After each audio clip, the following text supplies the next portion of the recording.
तेरे मंदिर में आने का, मैंने प्रयास करा तेरी कथा को श्रवण करने का, मैंने प्रयास करा तेरे मंदिर में जाकर एक लोटा जल चढ़ाने का, मैंने प्रयास करा तेरे शरणागति ग्रहण करने का, मैंने प्रयास करा श्री शिवाय नमस्तुभ्यम बोलने का, मैंने प्रयास करा भगवान की भक्ति करने का।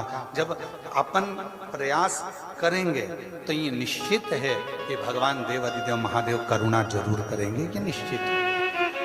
और जब हम प्रयास ही ना करें, हम प्रयास करते ही नहीं, हम सोचे कि जो कुछ करेगा सब ईश्वर करेगा, जो कुछ करेगा सब ईश्वर करेगा, जो कुछ करेगा सब ईश्वर करेगा, जब इसी चीज में उलझे रह जाए तो जीवन का कोई सुख हम प्राप्त नहीं कर सकते, जीवन का कोई सुख हम मिल नहीं सकता।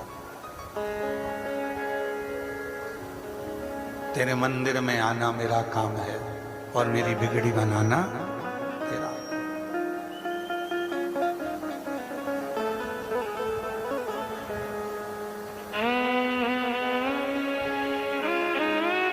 तुम रुका जी कर चंचुला,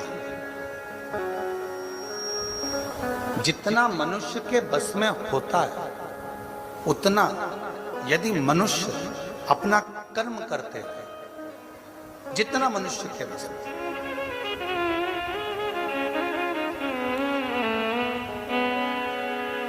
तो मानव अपने लक्ष्य तक पहुंच जरूर। एक सुंदर प्रसंग आता है,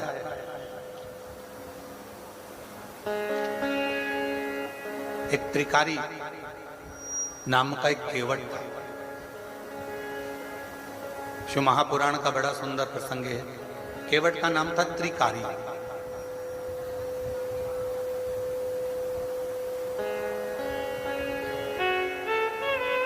एक नदी के तट पर रहता था, छोटा सा झोपड़ा उसने नदी के तट पर बना दिया और वहीं पर उसका विश्राम।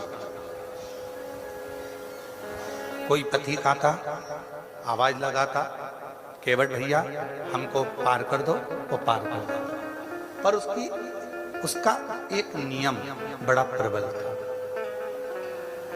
एक नियम उसका इतना प्रबल था और वो नियम था उसका, सबसे पहले किसी पथिक को छोड़ने से पहले सबसे पहला शुरुआत अगर कहीं से करता था तो नदी के तट पर जितनी भी निर्माल्य कोई डाल कर जाता था, नदी के तट पर जितना भी निर्माल्य कोई पटक कर जाता था, नदी के तट पर जितना भी निर्माल्य कोई छोड़ कर जाता था, उस निर्माल्य को एकत्रित करता था, उस निर्माल्य को एकत्रित कर उस निर्माल्य को ले जाकर बीच धार में